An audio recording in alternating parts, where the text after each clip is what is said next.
So my name is Diana and I'm Kumbey, and I am with MX24 in collaboration with the National Women's Summit and Expo. And I'm here with the one and only Amata. I'm here. My name is Princess Ama Burland, currently Amata. Period. Period.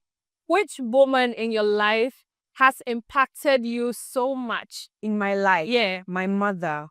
There are a lot of African mother stuff I can't relate to because of my mother. She has never forced me to take a different career path. She has always supported every decision that I've made. Her saying is that she's a vessel I pass through her to come, but it's not that she has to direct me. All she can do is advise me. Yeah. But then she's been amazing. Till now, I'll be 27 soon. Till now, anything. Hello, sister.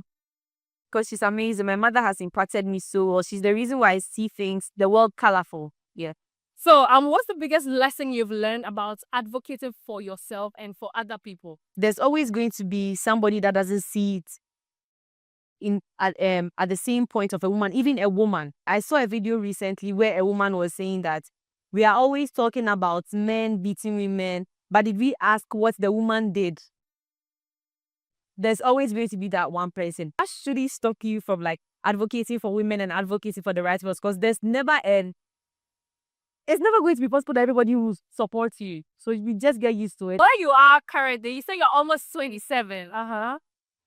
What advice would you give to, say, a 15-year-old princess? There are lots of things.